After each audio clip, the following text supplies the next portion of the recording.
ಇವತ್ತು ಯಾಕೋ ಟೈಮೇ ಸರಿ ಇಲ್ಲ ಗುರು, ಸಿಸ್ಟಮ್ಮೇ ಆನ್ ಆಗ್ತಿಲ್ಲ, ನನ್ನ ಕೆಲಸನೂ ಆಗ್ತಿಲ್ಲ.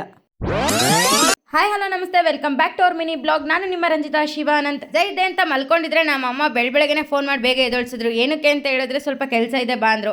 ಇಲ್ಲಿ ಬಂದು ನೋಡಿದ್ರೆ ಫಸ್ಟ್ ಮಳೆ ಬರ್ತಿತ್ತು, ಅದಾದ್ಮೇಲೆ ಫುಲ್ಲು ಬಿಸಿಲು. ಯಾವಾಗಲೂ 10-20 ಹೂವು ಬಿಡ ಈ ಗಿಡದಲ್ಲಿ ಇವತ್ತು ಒಂದೇ ಒಂದು ಹೂವು ಸ್ಪೆಷಲ್ ಆಗಿಬಿಟ್ಟಿತ್ತು. ಏನಿವತ್ತು ಇಷ್ಟು ಸ್ಪೆಷಲ್ ಆಗಿದೆಯಲ್ಲ ಅಂತ ಯೋಚನೆ ಮಾಡಿ ಈ ಸ್ಪೆಷಲ್ ಹೂವನ್ನ ಸ್ಪೆಷಲ್ ಆಗಿರೋ ವ್ಯಕ್ತಿ ಕೊಡೋಣ ಅಂತ ನಾವು ಅಮ್ಮಗೆ ಸ್ವಲ್ಪ ಸ್ಪೆಷಲ್ ಆಗಿ ಕೊಟ್ಟೆ. I love you.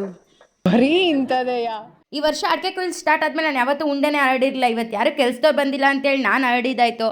ಹರಡೋ ಅಷ್ಟರಲ್ಲಿ ನನಗೆ ಸೊಂಟನೇ ನೋವು ಬಂದಿತ್ತು, ಯಾಕಂದರೆ ಫುಲ್ ಬಗ್ ಹರಡಬೇಕು. ಎಷ್ಟು ಸಾಕಾಗಿತ್ತು ಅಂತ ಹೇಳಿದ್ರೆ ತುಂಬ ದಿನ ಆದಮೇಲೆ ಕೆಲಸ ಮಾಡಿದ್ರೆ ಹಿಂಗೆ ಆಗೋದು ಅಂತ ಗೊತ್ತಾಯಿತು. ಮೀಟಿಂಗ್ ಇದೆ, ಟೈಮ್ ಆಗಿಬಿಟ್ಟಿದೆ ಆಲ್ರೆಡಿ, ಬಾ ಕರ್ಕೊಂಡು ಹೋಗು ಅಂದರು ನಮ್ಮಮ್ಮ. ಇಬ್ಬರು ಮೂವರನ್ನ ಕರ್ಕೊಂಡು ಹೋಗಬೇಕಿತ್ತು. ಸರಿ ಅಂತ ಹೇಳ್ಬಿಟ್ಟು ನಾನು ಪೂಜೆ ಮಾಡಿಬಿಟ್ಟು ರೆಡಿ ಆದೆ. ಅಷ್ಟರಲ್ಲಿ ನಮ್ಮ ಅಣ್ಣ ಮನೆ ಹತ್ರ ಬಂದ. ಅವನ ಜೊತೆ ಸ್ವಲ್ಪ ಹೊತ್ತು ಮಾತಾಡ್ಬಿಟ್ಟು ಇವ್ರನ್ನ ಕರ್ಕೊಂಡೋಗಿ ಕೊರಟಗೆರೆಗೆ ಡ್ರಾಪ್ ಮಾಡಿದೆ. ನಮ್ಮಮ್ಮ ಒಂದು ಕೆಲಸ ಕೊಟ್ಟರು, ಸೈಬರ್ ಸೆಂಟರ್ ಹತ್ರ ಹೋಗ್ಬಿಟ್ಟು ಫೋಟೋ ತೊಳಿಸಿ ಬಟ್ವಾಡಿ ಶೀಟ್ ತೆಗೆಸು ಅಂತೇಳಿ.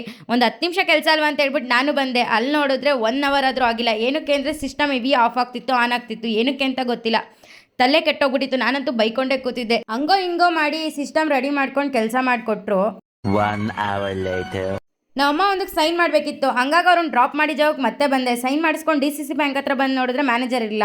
ಅವ್ರು ಬರೋಕ್ಕೆ 10 ನಿಮಿಷ ಆಗುತ್ತೆ ಅಂದರು. ವೆಯ್ಟ್ ಮಾಡ್ತಿದ್ದೆ. ಅದೇ ಗ್ಯಾಪಲ್ಲಿ ಮ್ಯಾನೇಜರ್ ಬಂದರು. ಕೆಲಸ ಮುಗಿಸ್ಕೊಂಡು ಮತ್ತೆ ನಮ್ಮ ಅಮ್ಮ ಇರೋ ಜಾಗಕ್ಕೆ ಬಂದೆ. ಫಂಕ್ಷನಲ್ಲಿ ಏನೇನು ಮಾಡ್ತಿದ್ದಾರೆ ಅಂತ ಹೇಳ್ಬಿಟ್ಟು ನಾನು ಹೋಗಿ ನೋಡಿದ್ರೆ ಎಲ್ಲ ಫುಲ್ ಕಲರ್ ಆಗಿ ಪೇಟ್ ಹಾಕೊಂಡು ನಿಂತಿದ್ರು. ನನಗೂ ಕಾರಲ್ಲಿ ಟೈಮ್ ಪಾಸ್ ಮಾಡಿ ಸಾಕಾಯ್ತು. ಒಂದು ಅರ್ಧ ಗಂಟೆ ಆದ್ಮೇಲೆ ಬಂದು ಎಳ್ನೀರು ಕುಡಿದೆ, ತುಂಬ ಬಿಸಿಲಿದೆ ಅಂತೇಳಿ. ನಮ್ಮಮ್ಮ ಮೀಟಿಂಗ್ ಮುಗಿಸ್ಕೊಂಬರೋಷ್ಟರಲ್ಲಿ ಎಷ್ಟೊತ್ತಾಯ್ತು. ಅದಾದ್ಮೇಲೆ ನಾನು ಏನೇನೆಲ್ಲ ಮಾಡಿದೆ, ಎಲ್ಲೆಲ್ಲ ಹೋಗಿದೆ ಅಂತ ನೆಕ್ಸ್ಟ್ ವೀಡಿಯೋದಲ್ಲಿ ಹಾಕಿರ್ತೀನಿ, ತಪ್ಪದೇನೆ ನೋಡಿ.